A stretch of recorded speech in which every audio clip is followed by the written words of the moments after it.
We'll guide you through how to add a watermark in Excel. If you find this useful, then please consider subscribing and liking the video. First of all, go to the top of Excel and click on Insert.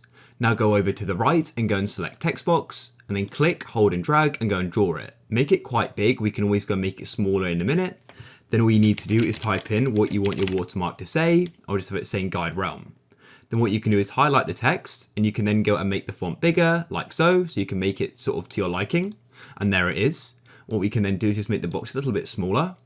Now with it selected, go to the top and click on Shape Format.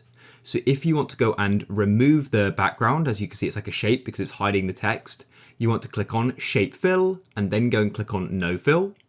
And then we can go over to the right and click on Text Fill and choose the color of the text. I'll go for like a dark blue, like so.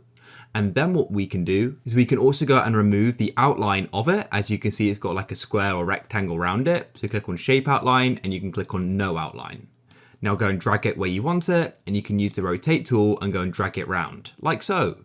Now as you can see at the moment, it's hiding text. To stop this, go and right click on it, go and click on Format Shape at the bottom, and go over to the right and click on Text Options, and you can then come down and expand Text Fill and start increasing opacity, like so.